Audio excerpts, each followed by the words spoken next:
memasuki perang hari ke-6. Ibu kota Iran, Teheran, kembali dibombardir Amerika Serikat dan Israel. Serangan yang dilakukan AS dan Israel telah menewaskan lebih dari 1.000 orang di berbagai wilayah di Iran.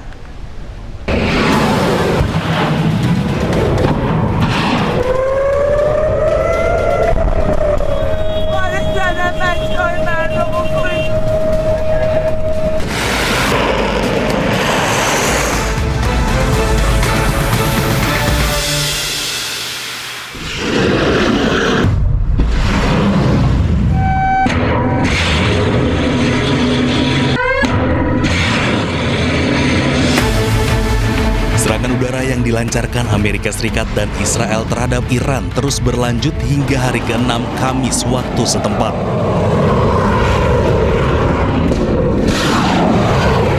Rentetan serangan terbaru kembali mengguncang ibu kota Iran, Teheran dengan ledakan besar dan terdengar sejak tengah malam. Serangan yang dilakukan Amerika Serikat dan Israel telah menewaskan lebih dari 1.000 orang di berbagai wilayah di Iran. Serangan juga terjadi di kota-kota basis Kurdi seperti Sanadaj, Sakes, dan Bukan. Total lebih dari 150 kota di Iran dibombardir Amerika Serikat dan Israel. Pemirsa, Israel Defense Force merilis rekaman serangan udara terhadap helikopter militer Iran. Alih-alih menyerang alutsista sungguhan, target ternyata palsu alias hanya lukisan.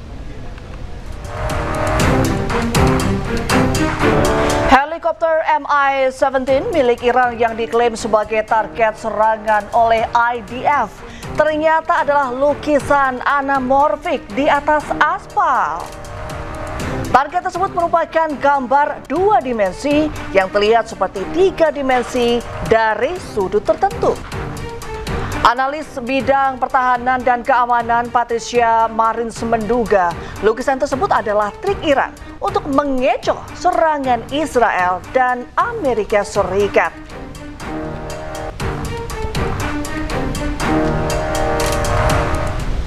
Militer Iran merilis rekaman yang menunjukkan peluncuran rudal dan drone sebagai bagian dari operasi True Promise 4, sementara langit Tel Aviv terlihat menyala saat rudal Iran berterbangan.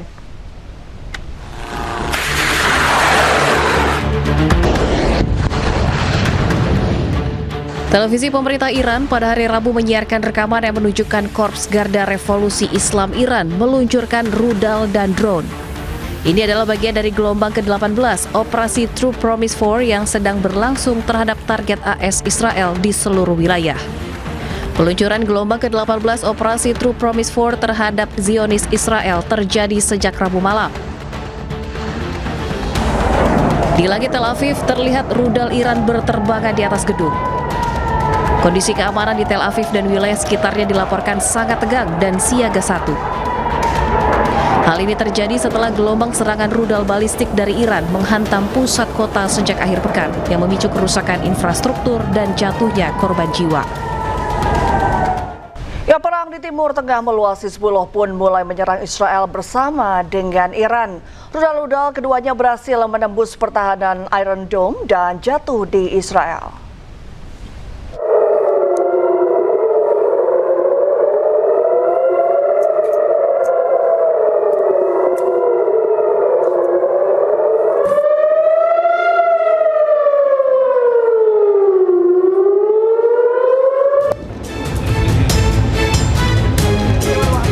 Sirine pertahanan bergema di langit malam Israel. Rudal-rudal dari Iran dan Hezbollah menghujani Israel setelah berhasil menembus pertahanan Iron Dome Israel.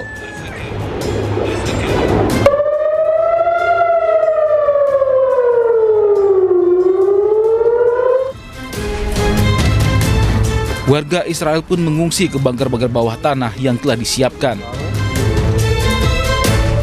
Saat ini Israel telah bersiap menghadapi serangan balasan dari Iran dan Hezbollah.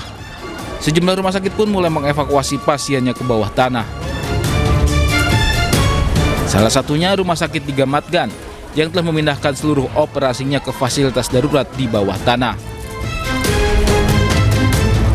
Rumah sakit ini akan menjadi lokasi perawatan medis darurat selama perang. Israel kembali membombardir sejumlah wilayah di Lebanon. Serangan Israel merupakan balasan setelah sebelumnya Lebanon menyerang Israel sebagai reaksi atas kematian pemimpin tertinggi Iran, Ayatollah Ali Khamenei. Serangan udara Israel merusak sejumlah bangunan, termasuk supermarket yang berada di Qiyam, kota di Lebanon Selatan. Dari kamera pengawas terlihat serangan udara Israel langsung meluluhlantakkan bangunan supermarket. Dalam sejumlah serangannya, Israel menargetkan fasilitas dan situs-situs yang terkait kelompok Hizbullah. Serangan Israel yang dimulai sejak Senin 2 Maret lalu mengakibatkan 72 orang tewas dan 450 orang terluka. Sementara di kota Nabatiyah, Lebanon, serangan Israel meluluhlantakkan kota tersebut. Di lokasi masih terdapat api dan asap yang mengepul keluar dari runtuhan bangunan. Lebanon terseret ke dalam perang Timur Tengah sejak Senin lalu ketika Hizbullah menyerang Israel sebagai reaksi atas kematian pemimpin tertinggi Iran, Ayatollah Ali Khamenei, akibat serangan AS Israel yang dimulai pada Sabtu akhir pekan lalu.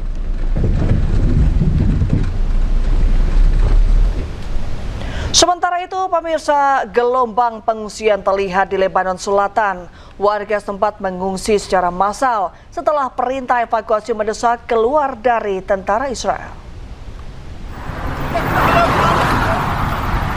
Ya, pada hari Rabu di Sidon, Lebanon Selatan, antrean mobil terisi penuh dengan barang-barang para pengungsi. Warga setempat melarikan diri ke utara setelah militer Israel mengeluarkan peringatan evakuasi mendesak. Warga diminta untuk pindah ke utara Sungai Litani ke lokasi yang lebih aman saat serangan terus berdatangan ke Lebanon.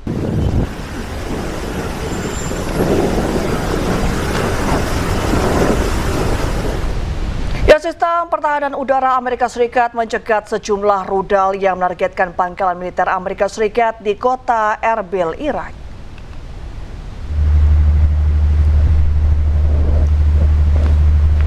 Sebuah rekaman video menunjukkan momen ketika pertahanan udara Amerika Serikat mencegat sebuah rudal di atas kota Erbil di Irak Utara.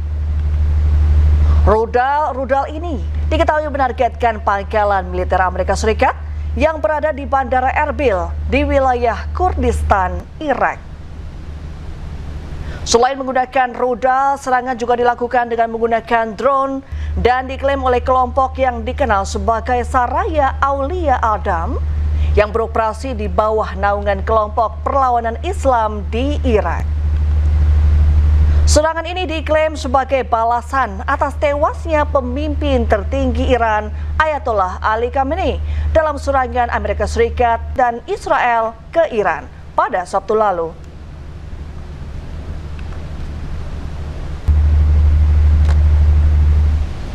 Pemirsa, mantan marinir Amerika Serikat memprotes operasi militer Amerika Israel terhadap Iran. Aksi ini dilakukan saat sidang subkomite Angkatan Bersenjata Amerika Serikat. What's the fight for Israel?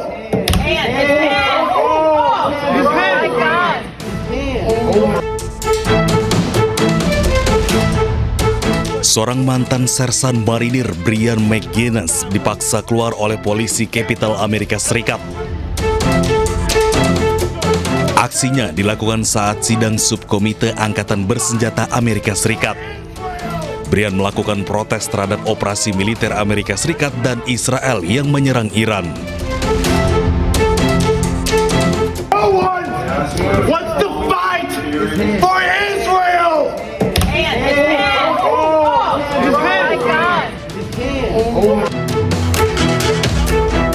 Aksi Brian langsung diantisipasi oleh polisi yang berada di dalam ruangan. Ia dipaksa keluar hingga tangannya patah akibat terjepit pintu dan dikawal ketat hingga ke koridor. Akibat aksi protes ini, polisi mendakwa Brian dengan tuduhan penyerangan dan gangguan terhadap sidang keamanan. Api masih berkobar usai serangan drone rudal yang menghantam kilang minyak Arab Saudi, salah satu kilang minyak terbesar di Timur Tengah.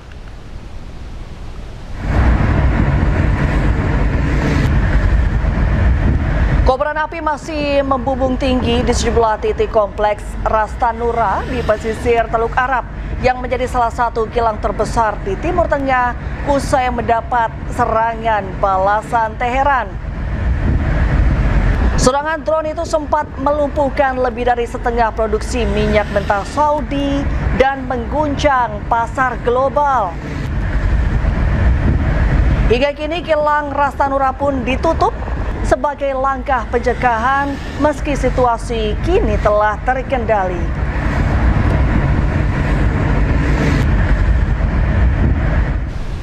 Televisi pemerintah Iran merilis rekaman drone Israel yang hancur setelah ditembak jatuh oleh Korps Garda Revolusi Islam Iran atau IRGC.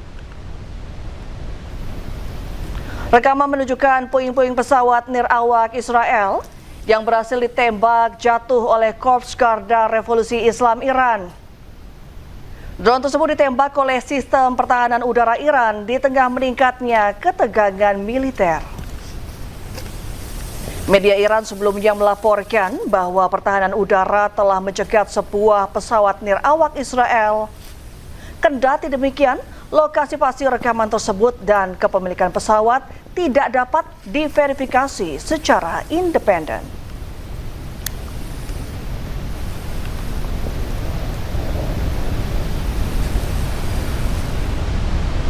Pemirsa, penerbangan langsung perdana dari Dubai berhasil mendarat dengan selamat di Hong Kong pada Rabu malam.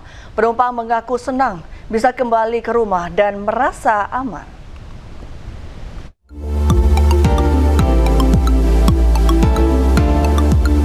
Penerbangan dari Uni Emirat Arab yang berhasil mendarat di wilayah Asia Timur ini menjadi yang pertama sejak konflik regional dimulai. Penerbangan Emirates EK380 mendarat di Bandara Internasional Hong Kong pada Rabu malam. Banyak orang terlihat menunggu kedatangan kerabat dan orang-orang terkasih di terminal. Well, we were actually booked to come back on Saturday night here, and then Saturday afternoon we heard all the blasts.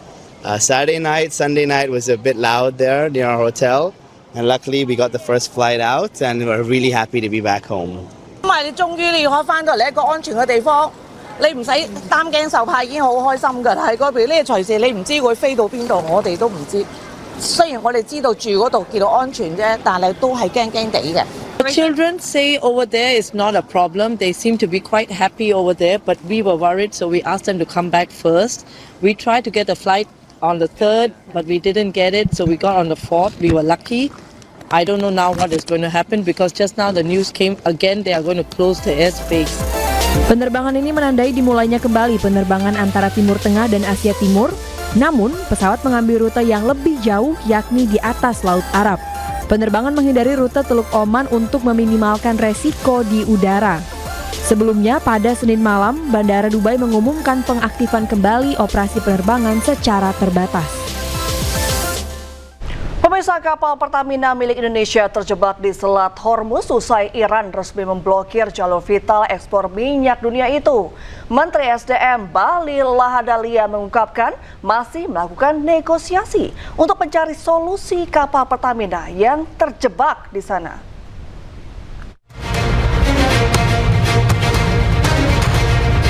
Setelah Iran resmi memblokir Selat Hormuz, sejumlah kapal pengangkut minyak terjebak, termasuk kapal PT Pertamina dari Indonesia.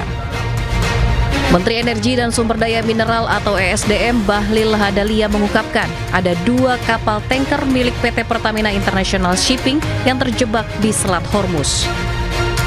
2 kapal yang bersandar di wilayah tersebut membawa minyak mentah atau crude oil yang berasal dari wilayah Timur Tengah untuk dibawa ke tanah air. Adapun saat ini porsi minyak mentah dari Timur Tengah sekitar 25% dari total volume impor Indonesia. Adalah menyangkut dengan 2 kapal yang dari Selat Hormuz yang sekarang lagi balik, tadi juga dibahas oleh Pertamina. Kita lagi upaya diplomasi agar ada cara yang lebih baik untuk mereka bisa dikeluarkan. Andaikan pun itu tidak dikeluarkan, kita sudah cari alternatif untuk mencari sumber crude dari yang lain dan sudah dapat. Kita sudah dapat. Skenarionya adalah sekarang ini untuk crude yang kita ambil dari Middle East, sebagian kita alihkan untuk ambil di Amerika. Supaya apa? Ada kepastian ketersediaan crude kita. Bahlil juga memastikan kondisi pasokan energi nasional masih aman meskipun 2 kapal minyak PT Pertamina masih terjebak di Selat Hormuz dan situasi perang di Timur Tengah kian memanas. Antisipasi pasokan minyak dari AS juga diharapkan bisa menutupi kebutuhan minyak mentah dalam negeri. Dari Jakarta, Ade Firmansyah, iNews melaporkan. Sementara itu, Menteri Keuangan Purbaya Yudi Sadewa menegaskan kondisi ekonomi Indonesia tetap terjaga bila nantinya perang berlangsung lama. Defisit APBN 2026 tetap terjaga meski harga minyak mentah menembus angka $92 per barel. Channelnya pasti melalui ekspor ataupun melalui harga minyak. Harga minyak sudah naik mereka di 80 ya. Kita udah hitung sampai 92 pun kita masih bisa kendalikan anggarannya, jadi nggak ada masalah. Oh, kalau impor makin parah kan harganya mahal ya, kan akan menekan defisit. Ya kita pastikan aja pertama tax collection kita, pengumpulan pajak kita sama cukai nggak ada yang bocor, itu udah mengurangi tekanan ke defisit. Nanti kalau lebih bagus, itu udah lebih bagus, kita lihat dampaknya seperti apa, baru kita hitung langkah-langkah yang perlu kita lakukan. Ya, eskalasi konflik di Timur Tengah memicu reaksi keras dari pemerintah Indonesia. Board of Peace atau Dewan Perdamaian pun jadi sorotan.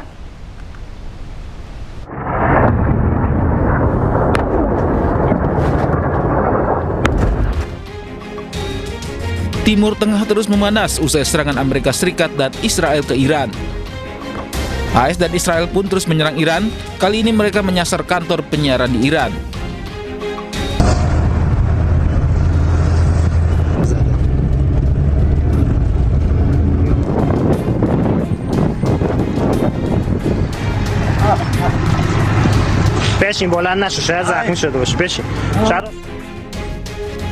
Tidak hanya itu, AS dan Israel menyasar fasilitas publik, salah satunya Bandara Internasional Mehrabat di Iran.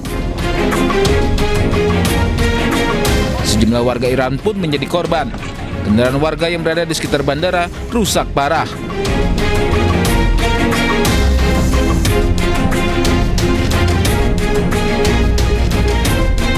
Presiden Prabowo mengumpulkan mantan presiden hingga Menteri Luar Negeri Indonesia.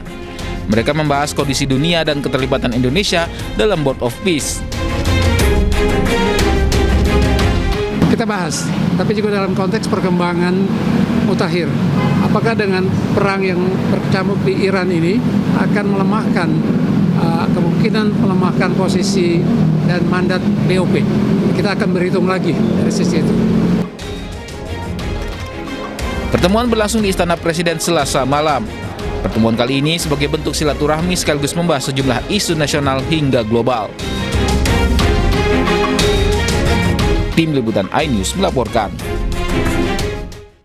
Dan pemirsa, untuk membahas selengkapnya, kami sudah terhubung dengan tenaga ahli utama KSP, Mbak Ulta Levenia Nababan. Selamat sore, Mbak Ulta, apa kabar? Selamat sore, kabar baik, Marin. Terima kasih.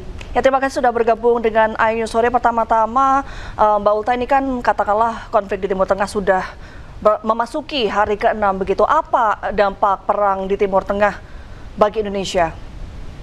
Tentunya yang pertama tadi yang itu Mbak, yang sudah dijelaskan juga sama Pak Menteri Bahlil ya, bahwa harga minyak dunia ini dunia ya, jadi jangan nanti ketika ada gejolak di Indonesia lalu kita melihat ini adalah permasalahan domestik, tapi ini adalah spillover dari permasalahan yang ada di Timur Tengah, karena 20-24% dari impor minyak Pertamina kita itu melewati Selat Hormuz. Dengan adanya konflik ini, Selat Hormuz itu kan menjadi situasi yang sangat panas saat ini. Ada beberapa yang dibom kapal-kapal Iran ataupun kapal Amerika di sana, dan GCC countries juga tidak bisa melakukan ekspor minyak mereka. Sementara kita di Indonesia ini ya, cadangan minyak kita itu ada impor dari Arab Saudi dan juga dari Irak dan lain sebagainya gitu, itu 20-24%. Jadi implikasinya nanti adalah harga minyak dunia akan naik dan harga minyak di Indonesia juga akan naik, dan banyak sekali hampir 100% dari aspek kehidupan kita di Indonesia ini masih bergantung dengan minyak, gas and oil gitu. Jadi salah satu paling dampak yang harus diwaspadai terutama Indonesia adalah terganggunya ekspor impor minyak dunia, begitu ya? Iya, dan ekspor, impor, dan turunannya kan udah pasti mengganggu perekonomian kita. Harga-harga bahan baku juga akan naik nanti ya, sekecil apapun mungkin, seperti misal Gen Z dan milenial yang biasanya minum kopi harga 20.000 mungkin bisa jadi 30.000 karena semuanya itu ada logistik yang menggunakan minyak itu sendiri gitu.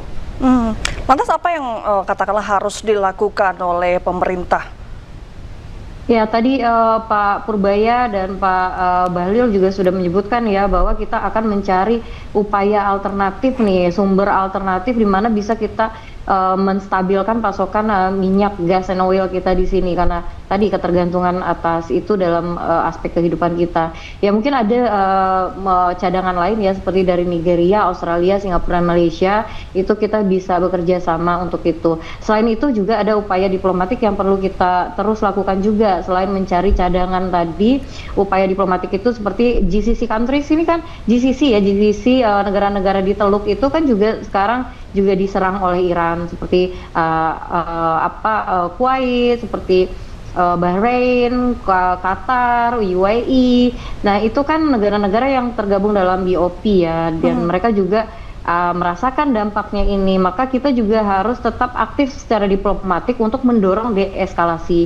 Deeskalasi ini artinya adalah kita tidak menginginkan perang ini terus berlanjut dan segera diselesaikan dengan perundingan. Oleh karena itu, kenapa presiden kita rasionalnya artinya latar belakangnya itu mendorong perdamaian dengan dialog dan menyerukan dan mengajak ya negara-negara muslim lain untuk kita sama-sama mendorong dialog ke perdamaian gitu. Berarti harus melakukan perundingan begitu ya dengan negara-negara lain. Ya harus, ini permasalahan negara-negara besar ya. Iran itu sangat signifikan pengaruhnya di Timur Tengah, walaupun mereka negara Asia terbesar satu-satunya ya, tapi pengaruhnya sangat besar. Dan juga Amerika dan Israel adalah negara yang juga sangat besar. Ini adalah negara-negara yang berkonflik, bukan negara-negara periferi, negara-negara yang artinya yang masih berkembang gitu ya. Ini negara superpower yang sudah turun langsung menyerbu gitu. Artinya ini butuh banyak pihak yang berkontribusi di sini. Kita Indonesia ya sebagai middle power, sebagai negara di tengah dengan politik bebas aktif kita harus bisa mendorong ke arah perdamaian. Kalau tidak, ini akan sangat berdampak kepada kita di Indonesia. Kalau tadi Menteri SDM Bahlil Lahadalia kan sempat menyebut bahwa cadangan BBM di Indonesia akan aman setidaknya sampai 20 hari. Kalau menurut Anda? Ya, itu tadi yang disampaikan Pak Bahlil itu pasti sudah perhitungan ketika BBM itu yang sudah ada di Indonesia, yang tidak terganggu, yang cadangannya itu ada di Indonesia gitu. Nah tapi kan ini kan terus digunakan karena kan ini habis pakai kan. Jadi yang kita impor itu yang saya sebut 20-24% dari melewati Selat Hormuz itu, ini akan terganggu gitu. Jadi kita dalam 20 hari ini kita akan mencari strategi, pastinya timnya Pak Prabowo ya bersama kementerian yang terkait itu sudah melakukan kalkulasi nih. Ini kita dapatnya dari mana? Apa kita ambil dari Cina atau dari negara yang kita kan bergabung di BRICS itu. Di BRICS ini kan bisa menjembatani kita untuk mencari solusi bagaimana kita bisa memenuhi setelah 20 hari. Karena kita nggak tahu nih, Trump sendiri menyampaikan di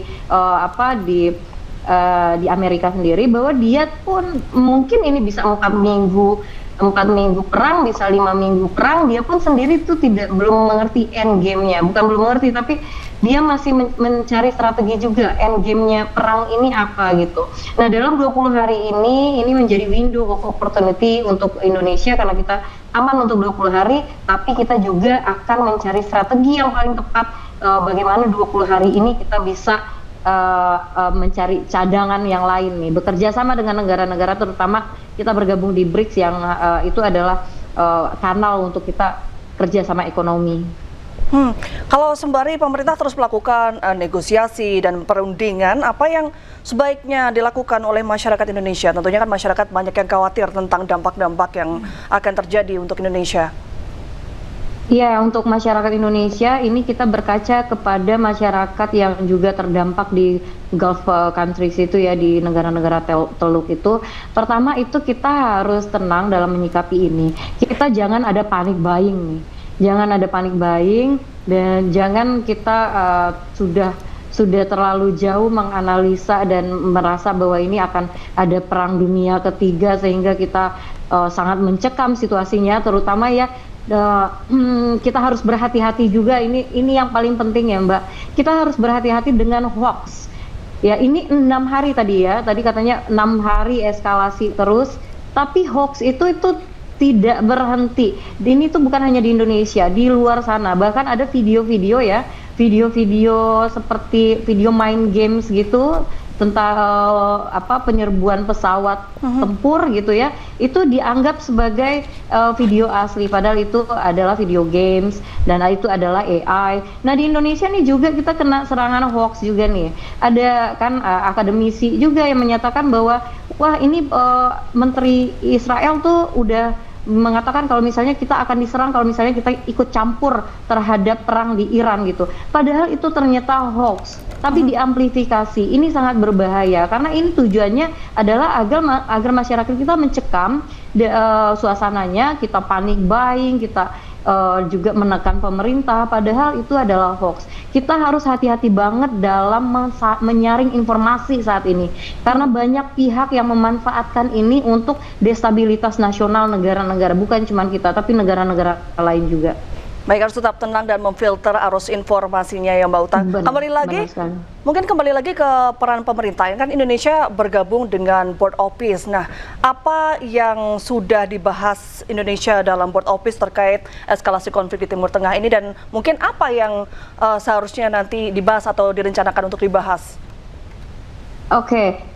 Pertama perundingan atau diskusi yang ada di Board Office sekarang ini itu on hold gitu. Pak Menlu kita udah menyatakan 2 hari yang lalu semuanya itu on hold. Karena apa? Negara-negara Arab yang juga bergabung di BOP itu kan juga kena serangan oleh Iran gitu. Nah, Indonesia ini memiliki peranan yang unik nih karena kita tidak diserang secara langsung dan kita middle power yang punya prinsip politik bebas aktif gitu. Dan juga kita ini netral nih dalam konflik ini, kita tidak ada kepentingan kepada Amerika, kita tidak ada kepentingan kepada Iran gitu. Nah, ini yang bisa kita manfaatkan untuk bisa Board of Peace ini kalau tadi pertanyaannya apa yang sudah, itu tidak ada karena pembicaranya on hold. Yang kita harapkan adalah nanti Board of Peace ini bisa menjadi forum di mana kita membicarakan tentang bagaimana dampak ini kepada sistem politik global dan juga keamanan internasional gitu. Nah, forum ini bisa menjadi kanal karena ada Amerika di sana, ada Israel di sana, ada negara-negara Teluk yang terdampak, dan Indonesia memiliki peran yang unik dan posisi yang unik karena mereka netral dan belum berdampak secara langsung, maksudnya secara physically di attack oleh Iran kan tidak gitu. Nah, di situ kita harus memainkan peran kunci dan saya rasa Pak Presiden juga sudah melihat ini, makanya beliau mengajukan diri sebagai mediator karena ini ada forum yang bisa kita manfaatkan. Baik, berarti sudah terjalin komunikasi Indonesia dengan Board Office selalu ya Mbak Ulta. Baik, terima kasih atas diskusinya pada sore hari ini Mbak Ulta. Selamat sore dan salam sehat selalu. Selamat sore. Diembargo puluhan tahun, Iran tidak kehilangan giginya di kawasan Teluk. Selama 5 hari perang berkecamuk, rudal Iran mampu menghancurkan target jarak jauh dengan akurasi tinggi. Bahkan salah satunya merupakan rudal terkuat di kawasan Teluk Arab.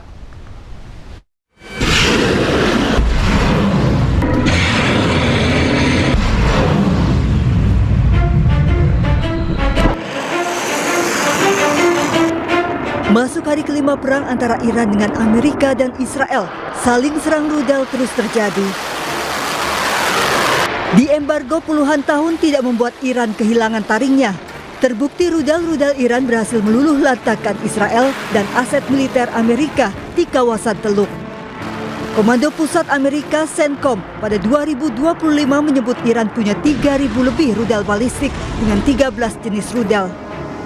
Dilansir dari Iran Watch, Iran sudah membangun kemampuan rudal strategis dengan kemampuan jarak tembak pendek, sistem rudal balistik jarak menengah yang mampu mencapai Israel, bahkan Eropa Selatan, rudal jelajah, hingga rudal dengan sistem peluncur satelit.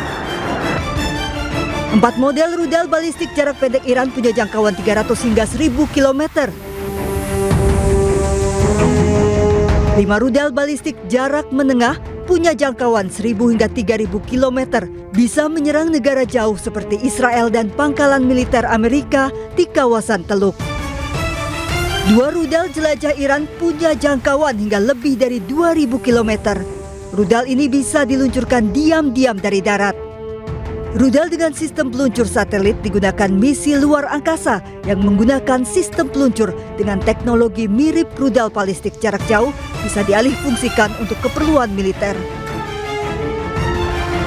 Komando Pusat Amerika Serikat CENTCOM menyebut rudal Khorramshahr menjadi rudal yang paling kuat di Timur Tengah karena mampu melampaui perbatasan dan menyerang target jarak jauh di negara Teluk Arab. Ya, saling serang antara Amerika Israel dengan Iran menjadi ajang untuk kekuatan tempur ketiga negara. Iran selama ini menjadi salah satu negara di Timur Tengah yang memiliki militer kuat, mampu menyerang Israel dan Amerika secara simultan. Hal itu menunjukkan peta kekuatan ketiga negara dalam konflik kali ini memiliki keunggulan masing-masing.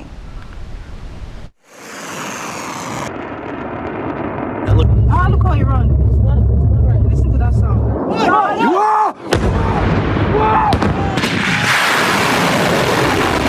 Tensi geopolitik di Timur Tengah makin panas hingga meluas ke sejumlah negara di Timur Tengah.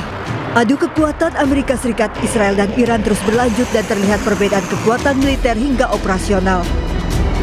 Dari Global Firepower tahun 2025, personel militer ketiga negara terbanyak dikuasai Amerika Serikat dengan 2,1 juta personel.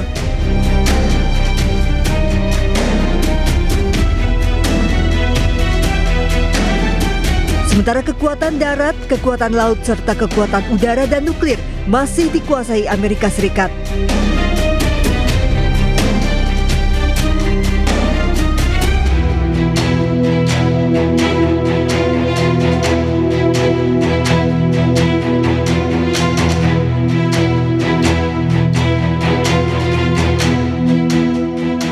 Jika dibandingkan Iran dengan Israel, hampir seluruhnya dikuasai Iran yang lebih unggul di segala aspek yang hanya kalah di kekuatan nuklir. Namun jangan lupa Israel memiliki Iron Dome yang melindungi warga dan infrastruktur sipilnya yang menjadi sorotan setelah rudal pencegat misil ini mengalami malfungsi. Butuh miliaran dolar untuk mengembangkan Iron Dome yang akan menghancurkan rudal yang masuk ke Israel.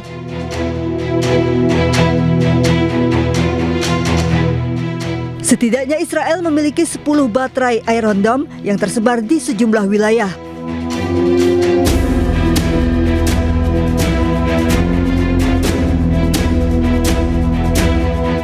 Salah satu rudal yang digunakan yakni rudal Tamir berfungsi sebagai misil pelacak dengan harga 20.000 hingga 100.000 dolar untuk satu peluru kendali.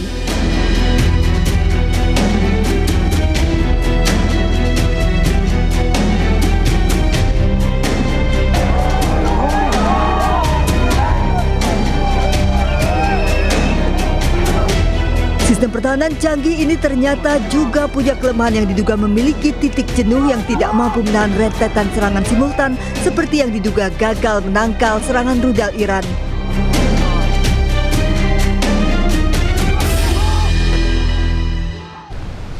Dan pemirsa, untuk membahas selengkapnya, kami telah terhubung dengan praktisi dan pengajar hubungan internasional, Ibu Dina Prapto Raharja. Selamat sore Ibu Dina, apa kabar? Selamat sore, kabar baik Mbak Reni. Ya, terima kasih sudah bergabung dengan iNews Sore Bu Dina. Ini kan perang sudah memasuki hari ke-6. Bagaimana Anda melihat situasi ini Bu Dina? Situasinya masih eskalasi terus meningkat ya, dan ternyata meluas. Karena Amerika Serikat baru saja melakukan serangan di laut internasional di Samudra Hindia ya. 20 kapal Iran dikabarkan menjadi sasaran, padahal posisinya jauh dari lokasi di mana Iran berada.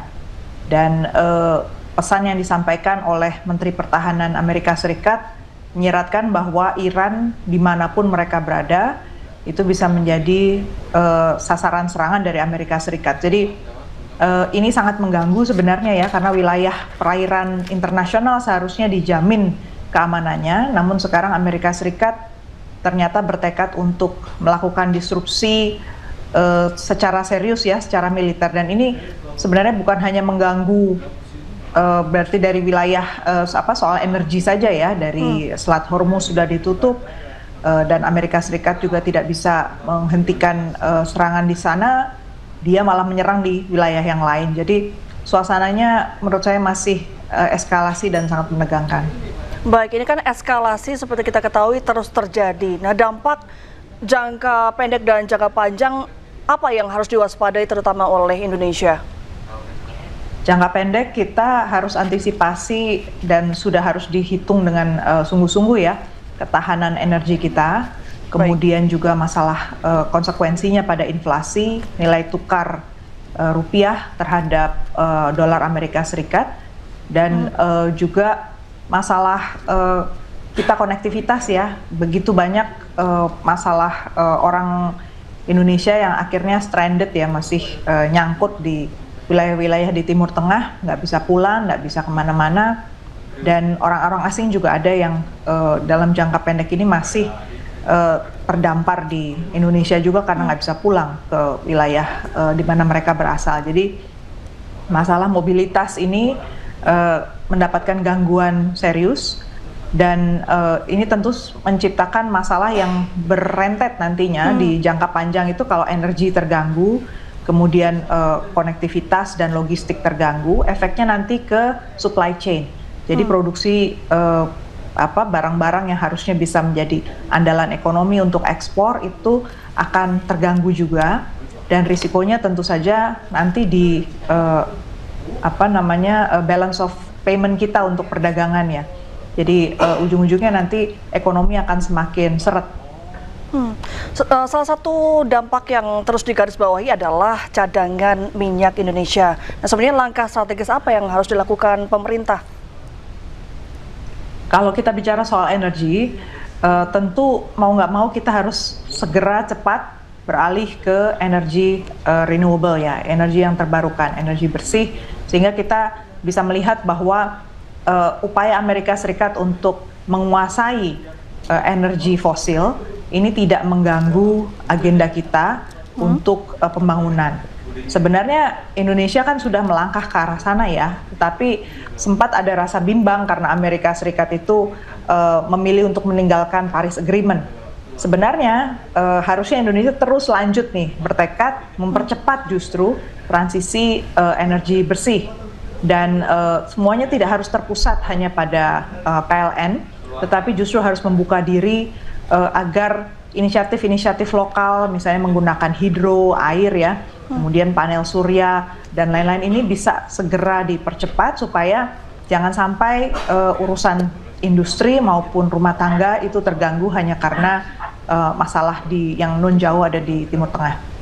Kalau tadi terkait energi, nah sekarang kita kalau soal keamanan mobilitas warga yang datang dan juga pulang ke Timur Tengah, sebenarnya apa yang harus dilakukan oleh pemerintah? Apakah menghentikan mobilitas ke Timur Tengah atau bagaimana?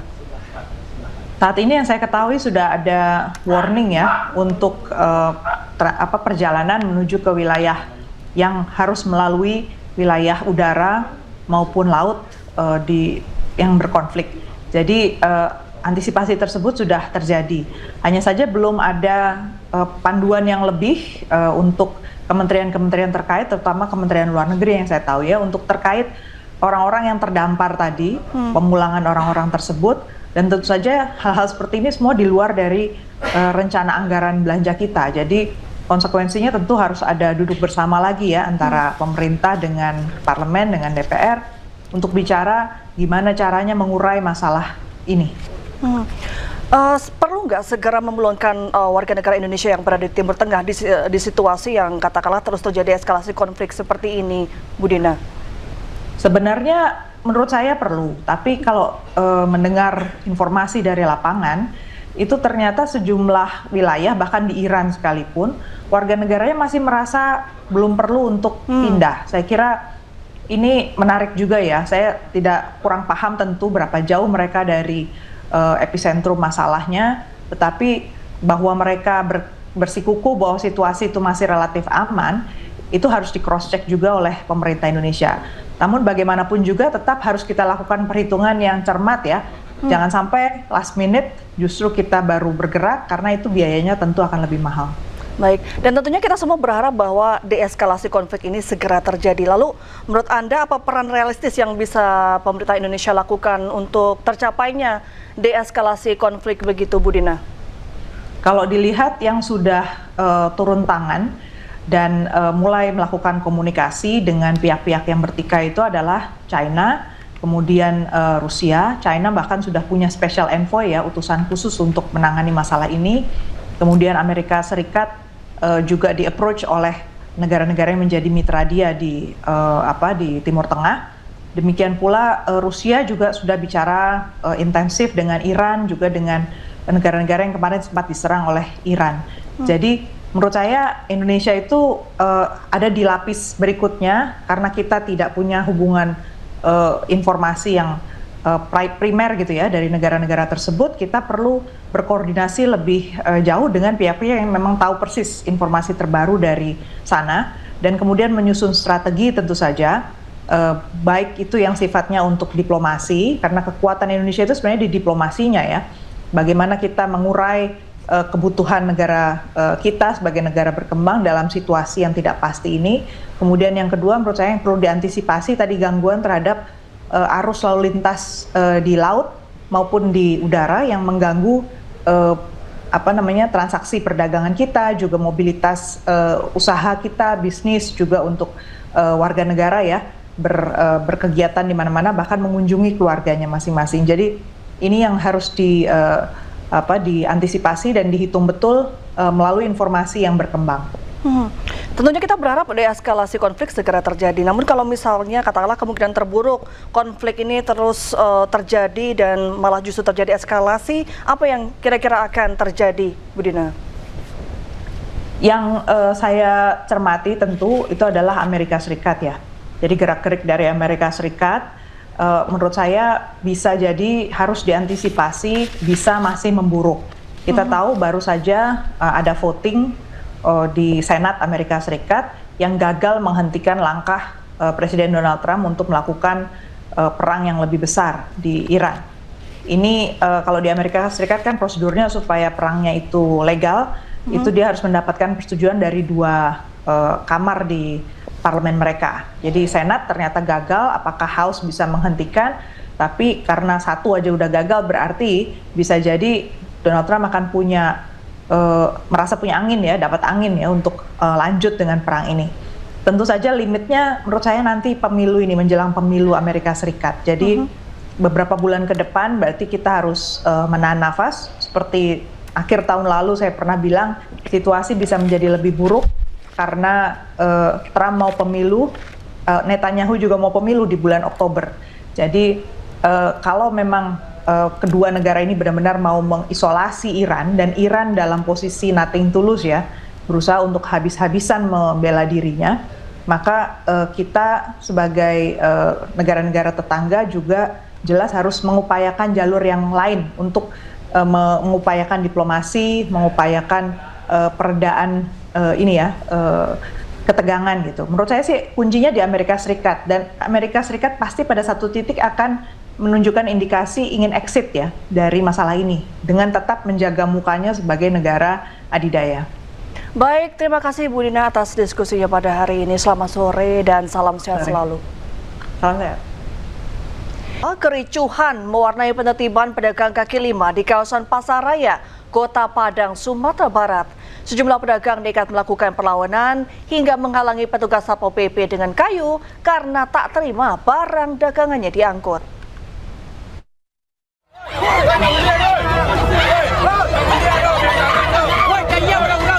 Kericuan terjadi saat personel Satuan Polisi Pamong Praja berupaya menertibkan lapak dan barang dagangan di kawasan Pasar Raya, Kota Padang, Sumatera Barat.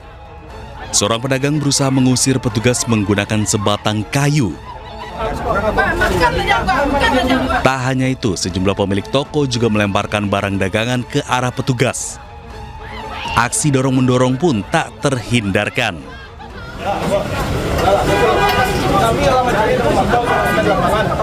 Para pedagang bersikeras tetap berjualan di area tersebut meski pemerintah Kota Padang telah melarang aktivitas di selasar karena mengganggu akses jalan masyarakat. Lokasi relokasi untuk pedagang selasar yang berada di pasar raya tersebut sudah disediakan oleh Dinas Perdagangan di basement fase 7. Barang yang sudah kita amankan kita bawa ke Mako, tentu akan kita proses dan kita serahkan kepada penyidik pegawai negeri sipil. Pihak otoritas menegaskan penertiban akan terus dilakukan demi menjaga ketertiban dan kenyamanan pengunjung di Pasar Raya Kota Padang. Dari Padang, Sumatera Barat, Budi Sunandar, iNews melaporkan. 2 orang tewas tertimpa puluhan pohon dan tiang listrik tumbang di jalur Pantura Alas Roban, Kabupaten Batang, Jawa Tengah. Peristiwa dipicu hujan lebat disertai angin kencang yang menerjang wilayah tersebut.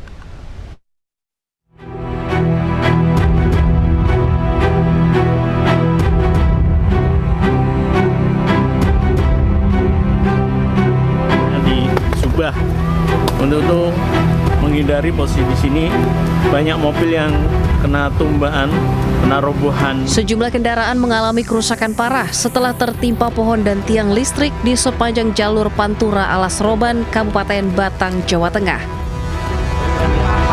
Peristiwa ini terjadi saat hujan deras disertai angin kencang menerjang wilayah tersebut. Kencangnya angin menyebabkan pohon jati berukuran besar dan tiang listrik roboh serta menimpa sejumlah kendaraan yang sedang melintas. Akibat peristiwa ini 2 orang dilaporkan tewas tertimpa pohon tumbang, sementara sejumlah jaringan listrik di beberapa wilayah juga mengalami pemadaman. Beberapa pohon jati besar tumbang, tiang listrik itu, kemudian paltingnya juga roboh, merobohi beberapa pohonnya di pinggir jalan dan roboh ke tengah jalan, artinya melintang di jalan dan itu membuat arus lalu lintas lumpuh total. Ada 33 pohon tumbang dan 30 tiang listrik dan ada 2 korban jiwa meninggal dunia. Jalur Pantura Batang sempat lumpuh selama beberapa jam akibat proses evakuasi pohon tumbang dan perbaikan jaringan listrik. Dari Batang, Jawa Tengah, Suryono Soekarno, iNews melaporkan. Sesosok bayi perempuan ditemukan di kawasan Pasar Minggu, Jakarta Selatan dalam kondisi hidup, diletakkan di dalam gerobak. Di samping bayi yang dibungkus dengan tas tersebut, terdapat secari kertas yang diduga ditulis oleh kakak bayi.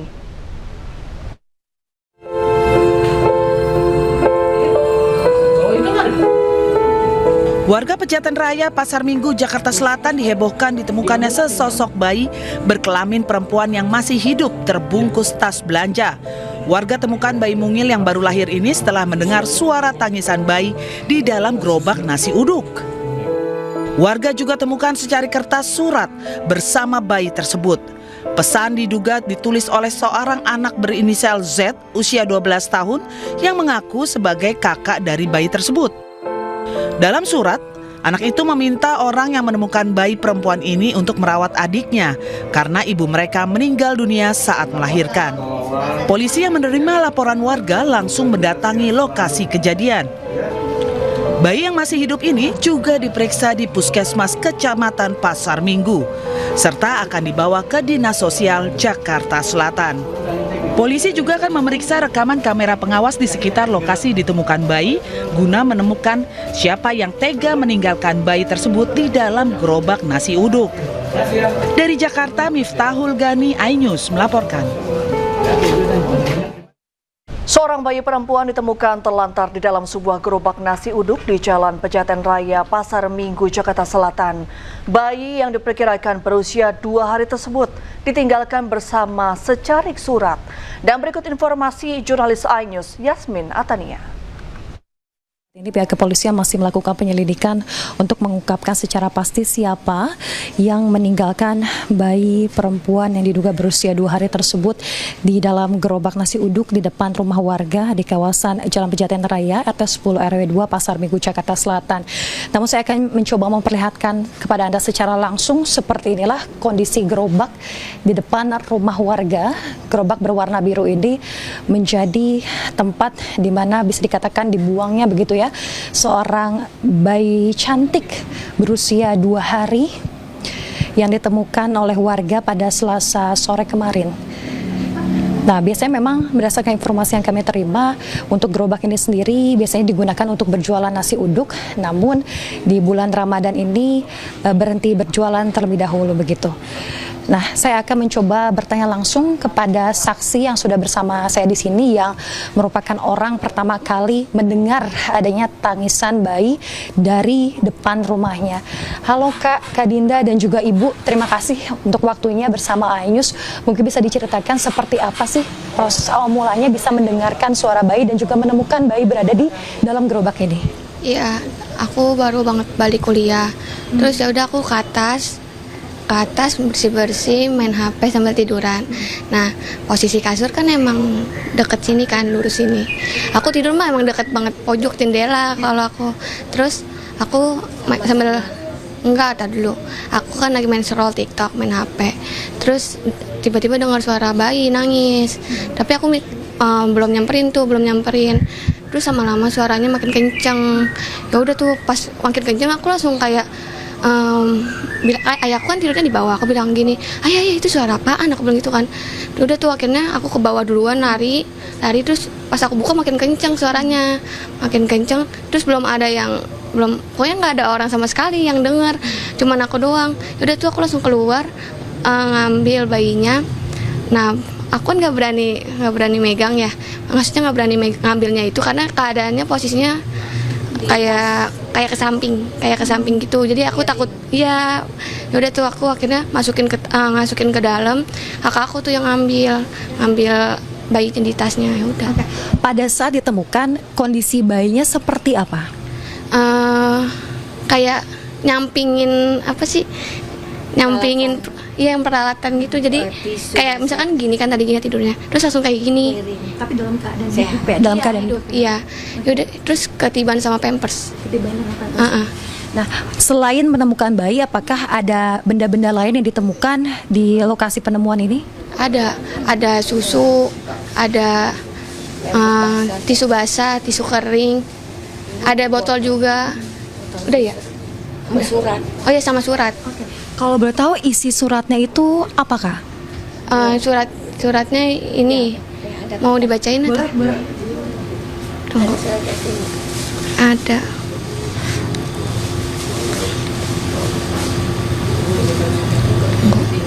Baik, tadi ada diapers, kemudian ada susunya juga ya, dan juga ada surat begitu yang ditinggalkan.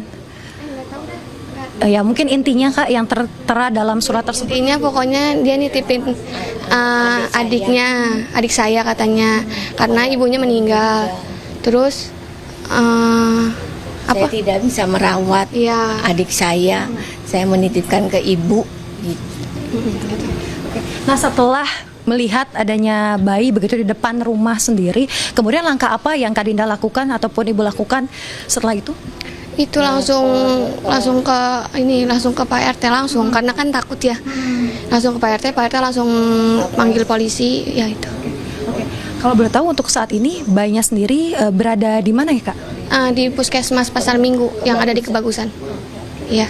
Baik, terima kasih banyak Kak Dinda dan juga Ibu atas waktunya. Semoga siapa yang menaruh ini bayi cantik begitu baru berusia 2 hari kurang lebih ya bisa segera ditemukan begitu ya oleh pihak kepolisian. Tadi wawancara kami dengan saksi Kak Dinda dan juga Ibu yang menemukan secara langsung bayi perempuan diduga berusia 2 hari tersebut di dalam gerobak nasi uduk, dan hingga saat ini pihak kepolisian masih melakukan penyelidikan lebih lanjut untuk mengungkap secara pasti siapa yang bisa dikatakan membuang bayi tersebut di dalam gerobak nasi uduk. Sekian informasi yang dapat kami sampaikan.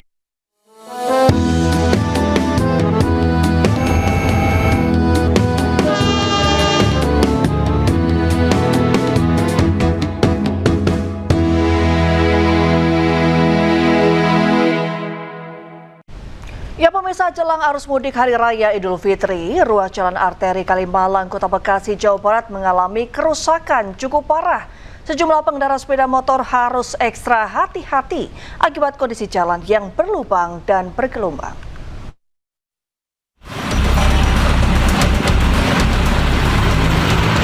Jalan Kiai Haji Nur Ali atau Jalan Arteri Kalimalang, Pondok Gede, Kota Bekasi, Jawa Barat rusak parah dan berlubang dengan kedalaman lubang mencapai 15 cm. Kondisi ini sangat berbahaya bagi pemudik yang nantinya akan melintas. Kerusakan jalan sudah terjadi selama 3 bulan, namun hingga kini tak kunjung diperbaiki. Ruas Jalan Arteri Kalimalang merupakan salah satu jalur pemudik bagi pengendara roda 2 dari wilayah Jabodetabek menuju Pantura dan kota-kota di Pulau Jawa. Para pengendara berharap agar pihak pemerintah Kota Bekasi segera memperbaiki jalan yang rusak mengingat arus mudik Lebaran sudah dekat. Dari Bekasi, Jawa Barat, Rahmat Hidayat, iNews melaporkan. Ya, jelang arus mudik Hari Raya Idul Fitri, Kementerian Pekerjaan Umum mulai memperbaiki ruas jalur Pantura Cirebon, Jawa Barat. Perbaikan jalan diperkirakan akan rampung 10 hari sebelum Lebaran.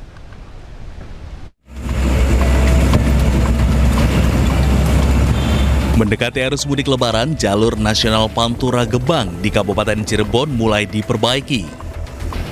Banyaknya titik kerusakan membuat pengerjaan harus dilakukan bertahap. Lalu lintas sempat tersendat lantaran dilakukan penyempitan jalur. Kerusakan seperti jalan berlubang dan bergelombang terjadi akibat tak mampu menahan beban kendaraan yang melintas dan diperparah oleh curah hujan yang tinggi. Kondisi ini sangat berbahaya bagi pemudik yang nantinya akan melintas. Perbaikan jalan juga dilakukan dari Pantura Palimanan hingga Pantura Losari. Ditargetkan perbaikan jalur Pantura tuntas 10 hari sebelum Lebaran. Dipastikan jalur Pantura Cirebon siap digunakan untuk kelancaran dan kenyamanan mudik nanti. Dari Cirebon, Jawa Barat, Toy Iskandar, iNews melaporkan. Dan pemirsa sudah terhubung dengan jurnalis iNews Jen Cahyani di kawasan Tebet, Jakarta Selatan. Ya, selamat sore Jen Cahyani, berbuka puasa apa Anda kali ini?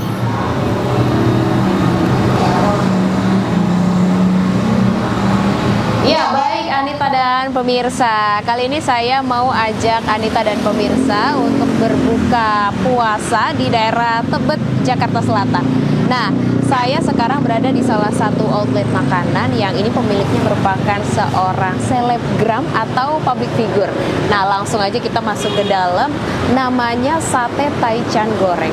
Nah, saya mau langsung pesan aja karena di sini menunya kayaknya enak-enak banget dan menunya ada banyak sekali variasinya, sate-sateannya. Karena nggak cuma sate Taichan aja, ada sate-sate yang lainnya. Yuk langsung aja. Halo Mas, kita pesen dulu Anita. Mas, di sini yang spesial satenya apa aja Mas? Spesial kita ada sate Taichan ayam paha, dia bentuknya kayak begini, seperti ini looknya sama kulit. Iya. Selera kita ada dessert pisang nugget. Oke, pisang nugget tuh yang luarnya coklat iya, ya. Betul. Oke, yang lumer itu iya, ya. Betul. Nah, boleh deh. Saya pesen pokoknya yang enak-enak, yang paling best seller sama menunya juga es teh aja. Oke, langsung saya tunggu di meja ya Mas ya. Ditunggu ya Kak. Iya, oke, makasih Mas. Nah, itu dia Anita dan pemirsa, pokoknya saya pesennya yang best seller, kemudian yang enak-enak, yang viral-viral. Karena di sini ada salah satu dessert yang viral, ini namanya pisang nugget. Nah, ini nanti di luarnya lumer. Nah, saya penasaran banget karena untuk berbuka puasa, ini berbuka puasa pakai yang manis-manis, lanjut yang asin-asin atau sate Taichan. Nah, sembari menunggu ya, ini satenya dibuat, kayaknya bentar lagi sih udah langsung jadi ya. Anita dan pemirsa, sate Taichan ini adalah sate dari Indonesia yang sejarahnya ini konon katanya terkenal di kalangan pedagang sate di Senayan di tahun 2010-an. Itu dulu ada salah satu pelanggan dari Jepang penumpang yang request gitu sate tanpa bumbu kacang atau bumbu kecap. Karena kalau sate dari Indonesia ini kan umumnya pakai bumbu kacang atau bumbu kecap ya. Nah, bedanya kalau sate Taichan ini tidak pakai bumbu kacang ataupun bumbu kecap. Jadi nanti satenya ini polos, kemudian nanti dengan bumbunya ada garam yang asin, dengan ada juga jeruk nipis, dan ada sambalnya. Nah, sambalnya ini pedes gitu ya. Jadi ciri khas dari sambal sate Taichan ini pedes. Coba kita panggil. Oke, Mas, pesanan saya sudah jadi. Ini dia Anita dan pemirsa. Pesanan saya sudah jadi. Ini ada sate Taichan yang original ya. Iya, betul. Ini kulit ya? Kulit. Sate kulit. Kemudian ini sate kikil. Nah, ini pisang nugget. pisang nugget, dan ini saya pakai lontong. Oke. Nah, ini apa ini? Telur gulung. Oke, ini dia Anita dan pemirsa. Makasih ya, Mas ya. Nah, ini dia Anita dan pemirsa. Pesanan saya. Oke, sebentar. Oke, bisa dilihat ini dia sate Taichan-nya yang original. Kemudian ada yang kikil, tadi ada yang kulit juga. Nah, ini ada dessertnya ya. Nah, langsung aja kita makan, langsung kita sikat ya. Oke, kita mungkin mulai dari takjilnya kali ya. Buka puasa dulu kita mau yang manis-manis. Nah, di sini Anita dan pemirsa ada pisang nugget namanya. Nah, ini pakai bumbu fla putih nih. Sepertinya apa ini? Nah, ini saya penasaran banget karena ini viral ya di kalangan para Gen Z nih terutama. Nah, ini bumbunya dari pisang nugget nih enak banget nih kayaknya nih, manis-manis. Oke banget. Bismillahirrahmanirrahim. Oke, kita coba ya Anita dan pemirsa. Ini lumer banget nih coklatnya. Bismillahirrahmanirrahim.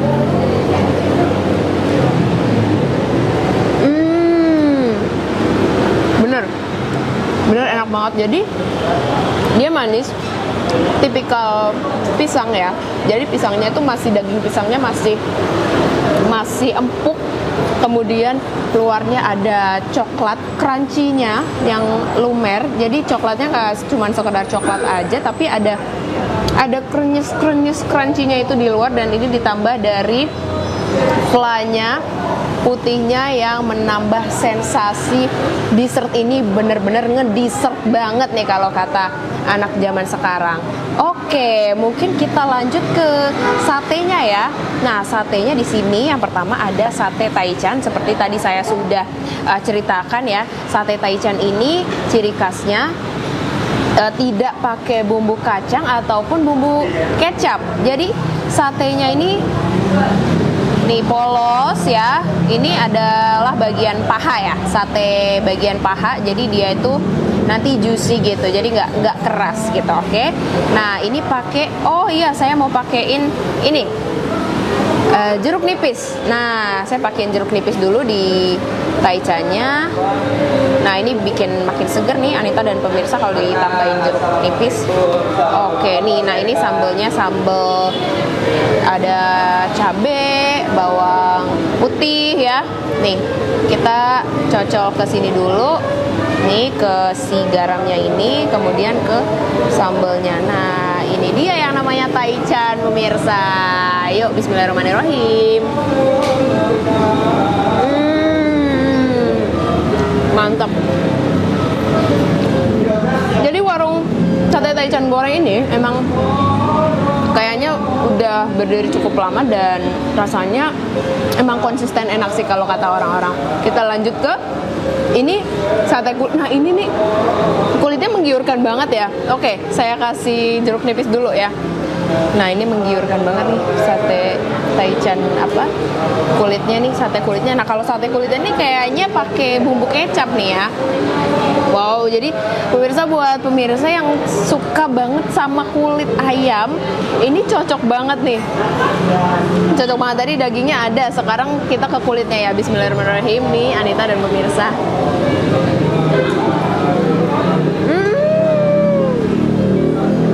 Enak banget. Saya bingung berkata-katanya gimana. Saya sebenarnya jujur saya kurang suka kulit, tapi saya makan ini saya bisa banget makan dan doyan banget makannya. Nih saya pengen nambah lagi nih.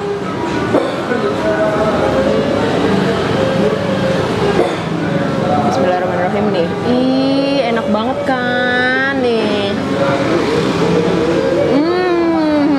Oke, kita lanjut lagi. Di sini ada sate kikil. Seperti biasa kita tambahin jeruk nipis. Nah, ini bumbunya untuk makan si satenya masih sama ya, kayak tadi ada si garam dan cabai. Ini pedesnya nampol banget sih jujur. Jadi kasih sedikit sudah pedes ya. Bismillahirrahmanirrahim nih kikilnya. Kikilnya memanggil-manggil ya. Bismillahirrahmanirrahim.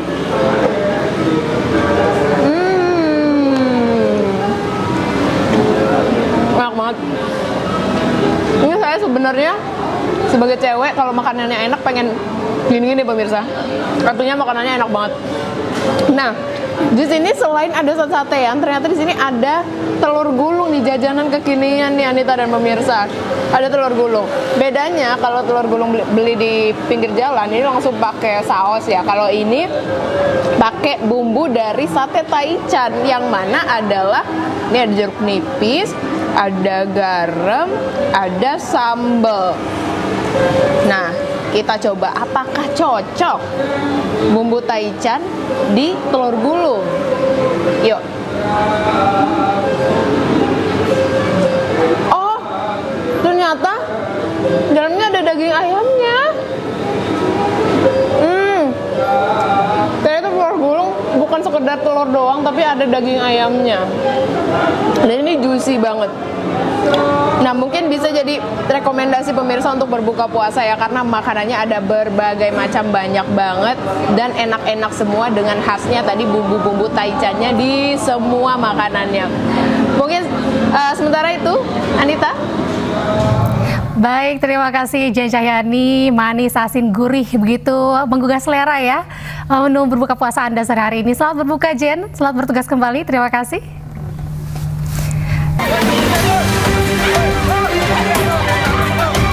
Kericuhan mewarnai penertiban pedagang kaki lima di kawasan Pasaraya Kota Padang, Sumatera Barat. Sejumlah pedagang nekat melawan hingga menghalangi petugas Satpol PP dengan kayu karena tidak terima barang dagangannya diangkut.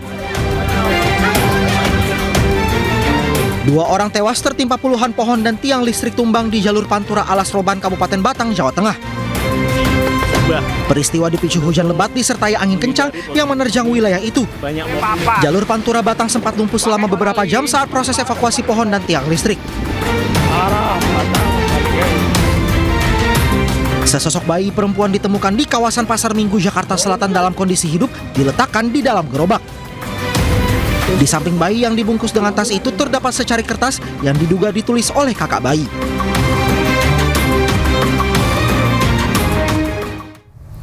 Pemirsa, untuk memastikan pelayanan optimal terhadap pasien peserta BPJS Ketenagakerjaan yang mengalami kecelakaan lalu lintas, BPJS Ketenagakerjaan tidak hanya memproses klaim, tetapi aktif memastikan peserta mendapatkan pelayanan terbaik secara cepat dan tepat.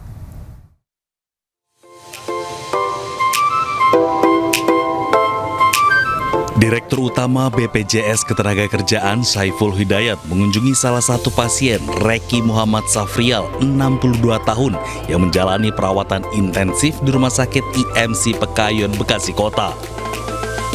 Hingga saat ini, Reki telah menjalani perawatan selama 28 hari dengan total biaya pengobatan mencapai 442 juta dan masih berlanjut sesuai indikasi medis. Saiful Hidayat, Direktur Utama BPJS Ketenagakerjaan, menyatakan sebagai peserta aktif BPJS Ketenagakerjaan sejak November 2025 lalu. Melalui program perlindungan pekerja yang merupakan inisiasi pemerintah Provinsi Jawa Barat di bawah kepemimpinan Gubernur Deddy Mulyadi. Ini adalah bukti negara hadir BPJS Ketenagakerjaan tidak hanya memproses klaim, tetapi aktif memastikan peserta mendapatkan pelayanan terbaik secara cepat dan tepat. Dan kami memberikan layanan kecelakaan kerja ini tanpa batas biaya. Jadi kami harap juga dari rumah sakit segera memberikan pelayanan dengan cepat tanpa bingung biaya, ya. Tentunya tetap melalui indikasi medis sesuai dengan indikasi medisnya. Ini adalah satu bukti bahwa kami care memberikan pelayanan yang terbaik buat para peserta. Kerjasamanya sangat bagus sekali dari BPJSTK karena memang dari semuanya full cover ya, jadi di cover semua sampai ke pemulihan. Ini yang paling bagusnya di BPJSTK karena sampai ke pemulihan sampai ke rehabilitasi semua adalah full cover, sehingga kami tidak ragu lagi untuk menangani secara komprehensif. Melalui program jaminan kecelakaan kerja, seluruh biaya perawatan pasien ditanggung tanpa batas plafon sesuai indikasi medis sampai peserta pulih atau memasuki tahap return to work. Dari Bekasi, Jawa Barat, Rahmat Hidayat, iNews melaporkan. Kita beralih ke informasi lainnya pemirsa, Iran kini mulai mengoperasikan kota-kota rudal bawah tanah dalam serangan balistiknya. Kota-kota tersebut bukan sekedar gudang senjata, melainkan jaringan terowongan rumit dengan banyak pintu keluar lengkap dengan platform peluncuran vertikal tetap yang tersembunyi di seluruh negeri.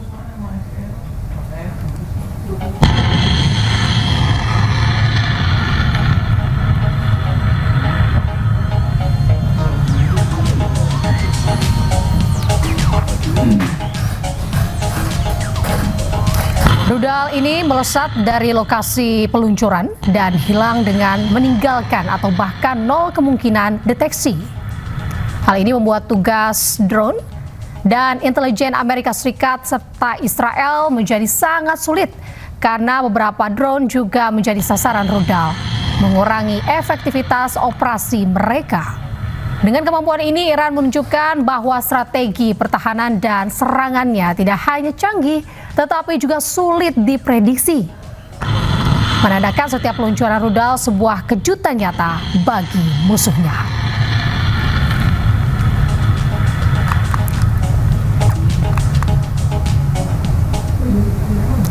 Memasuki perang hari ke-6, ibu kota Iran, Teheran, kembali dibombardir Amerika Serikat dan Israel. Serangan yang dilakukan Amerika Serikat dan Israel telah menewaskan lebih dari 1.000 orang di berbagai wilayah di Iran.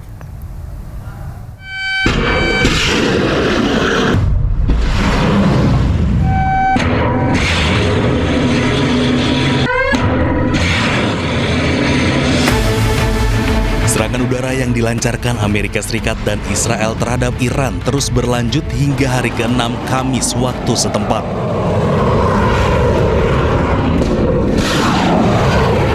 Rentetan serangan terbaru kembali mengguncang ibu kota Iran, Teheran, dengan ledakan besar dan terdengar sejak tengah malam. Serangan yang dilakukan Amerika Serikat dan Israel telah menewaskan lebih dari 1.000 orang di berbagai wilayah di Iran. Serangan juga terjadi di kota-kota basis Kurdi seperti Sanadaj, Sakes, dan Bukan. Total lebih dari 150 kota di Iran dibombardir Amerika Serikat dan Israel. Pemirsa, Israel Defense Force merilis rekaman serangan udara terhadap helikopter militer Iran. Alih-alih menyerang alutsista sungguhan, target ternyata palsu alias hanya lukisan.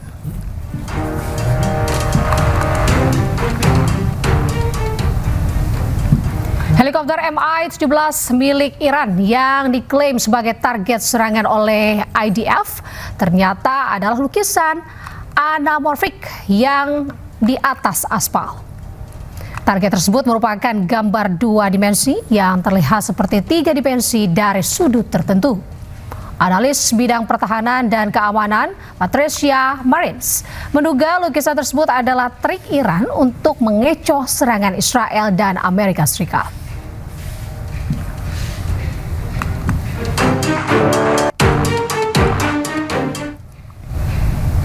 Militer Iran merilis rekaman yang menunjukkan peluncuran rudal dan drone sebagai bagian dari operasi True Promise 4. Sementara langit Tel Aviv terlihat menyala saat rudal Iran berterbangan.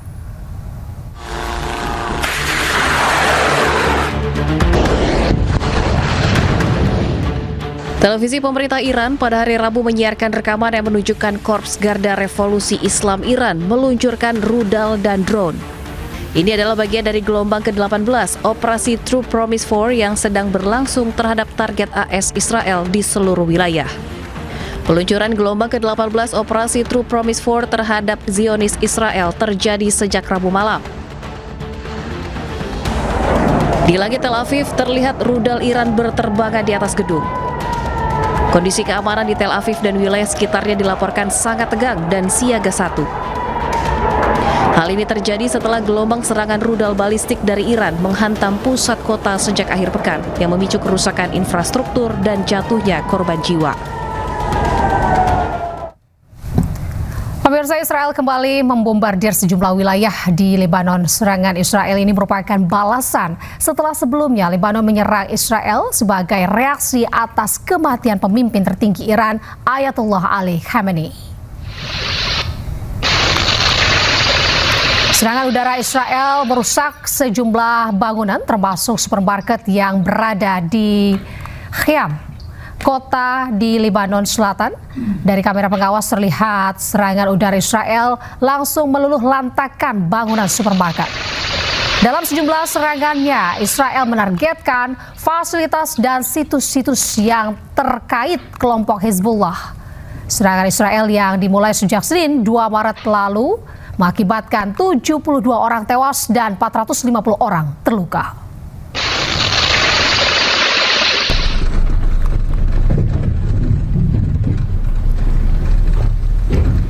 Di kota Nabatiyeh, Lebanon, serangan Israel meluluh lantakkan kota tersebut. Di lokasi masih terdapat api dan asap yang mengepul keluar dari reruntuhan bangunan. Lebanon terseret ke dalam Perang Timur Tengah sejak Senin lalu ketika Hezbollah menyerang Israel sebagai reaksi atas kematian pemimpin tertinggi Iran, Ayatollah Ali Khamenei, akibat serangan Amerika Serikat Israel yang dimulai pada Sabtu akhir pekan lalu.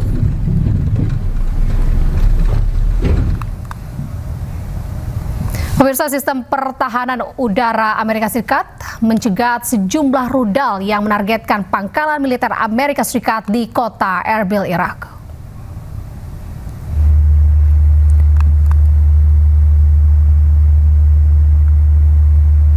Sebuah rekaman video menunjukkan momen ketika pertahanan udara Amerika Serikat mencegat sebuah rudal di kota Erbil di Irak Utara. Rudal-rudal ini diketahui menargetkan pangkalan militer Amerika Serikat yang berada di Bandara Erbil di wilayah Kurdistan, Irak. Selain menggunakan rudal, serangan juga dilakukan dengan menggunakan drone dan diklaim oleh kelompok yang dikenal sebagai Saraya Aulia Al-Dafi yang beroperasi di bawah naungan kelompok perlawanan Islam di Irak. Serangan ini pun diklaim sebagai balasan atas tewasnya pemimpin tertinggi Ayatollah Ali Khamenei dalam serangan Amerika Serikat Israel ke Iran pada Sabtu lalu.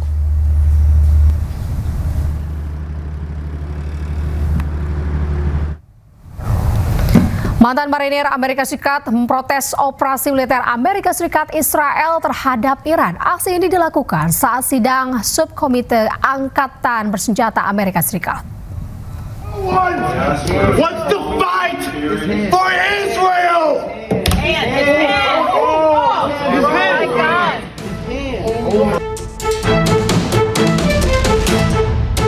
Seorang mantan sersan marinir, Brian McGinnis, dipaksa keluar oleh polisi Capital Amerika Serikat.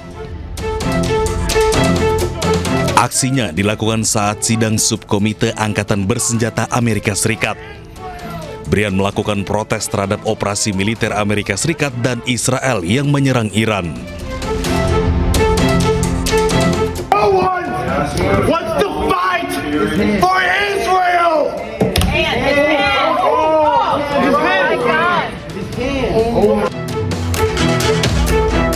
Aksi Brian langsung diantisipasi oleh polisi yang berada di dalam ruangan. Ia dipaksa keluar hingga tangannya patah akibat terjepit pintu dan dikawal ketat hingga ke koridor. Akibat aksi protes ini, polisi mendakwa Brian dengan tuduhan penyerangan dan gangguan terhadap sidang keamanan.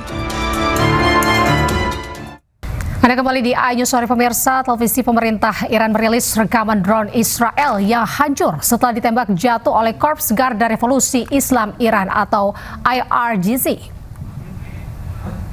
Rekaman menunjukkan puing-puing pesawat nirawak Israel yang berhasil ditembak jatuh oleh Korps Garda Revolusi Islam Iran. Drone tersebut ditembak oleh sistem pertahanan udara Iran di tengah meningkatnya ketegangan militer.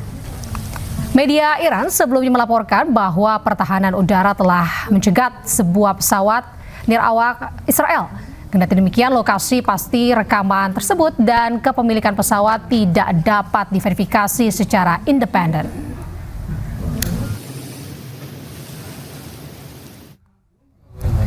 Penerbangan langsung Perdana Menteri dari Dubai berhasil mendarat.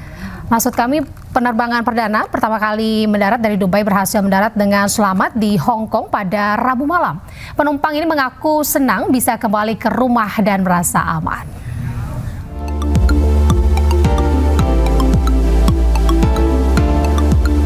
Penerbangan dari Uni Emirat Arab yang berhasil mendarat di wilayah Asia Timur ini menjadi yang pertama sejak konflik regional dimulai. Penerbangan Emirates EK380 mendarat di Bandara Internasional Hong Kong pada Rabu malam. Banyak orang terlihat menunggu kedatangan kerabat dan orang-orang terkasih di terminal. Well, we were actually booked to come back on Saturday night here, and then Saturday afternoon we heard all the blasts. Saturday night, Sunday night was a bit loud there near our hotel, and luckily we got the first flight out, and we're really happy to be back home. 因為你終於你可以返到嚟一個安全嘅地方，你唔使擔驚受怕，已經好開心㗎。喺嗰邊呢，隨時你唔知會飛到邊度，我哋都唔知。雖然我哋知道住嗰度叫做安全啫，但係都係驚驚地嘅。The children say over there is not a problem. They seem to be quite happy over there, but we were worried, so we asked them to come back first. We tried to get a flight on the 3rd, but we didn't get it, so we got on the 4th. We were lucky. I don't know now what is going to happen because just now the news came again they are going to close the airspace. Penerbangan ini menandai dimulainya kembali penerbangan antara Timur Tengah dan Asia Timur, namun pesawat mengambil rute yang lebih jauh yakni di atas Laut Arab. Penerbangan menghindari rute Teluk Oman untuk meminimalkan resiko di udara. Sebelumnya pada Senin malam, Bandara Dubai mengumumkan pengaktifan kembali operasi penerbangan secara terbatas. Setelah Iran resmi memblokir Selat Hormuz, pasokan migas pun terhambat. Di tengah situasi ini, pemerintah pun pastikan cadangan BBM nasional cukup hingga 20 hari ke depan. Dan pemirsa, usai sudah kebersamaan kita dalam iNews Sore hari ini. Temukan informasi-informasi terbaru lainnya di www.inews.id. Cuplikan tayangan berita iNews dapat Anda saksikan di kanal YouTube @official iNews. Dan jangan lupa pemirsa, saksikan iNewsroom sesaat lagi bersama rekan saya, Davi Pratama. Update terus informasi terbaru Anda dan siapkan 3 botol air mineral yang setara 2 liter air untuk 1 hari penuh kesejukan. Saya Anita Dewi pamit undur diri, selamat beraktivitas, sampai jumpa.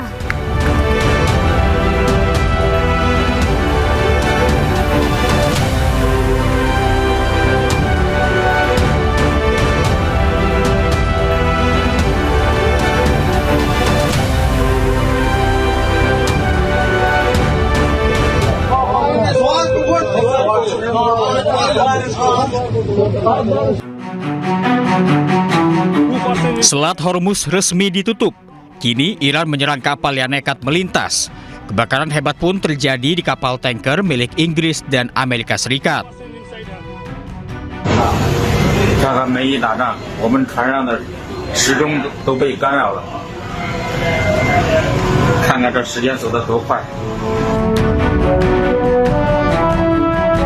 Tak hanya itu, kapal yang berada di sekitar Selat Hormuz alami gangguan sistem navigasi.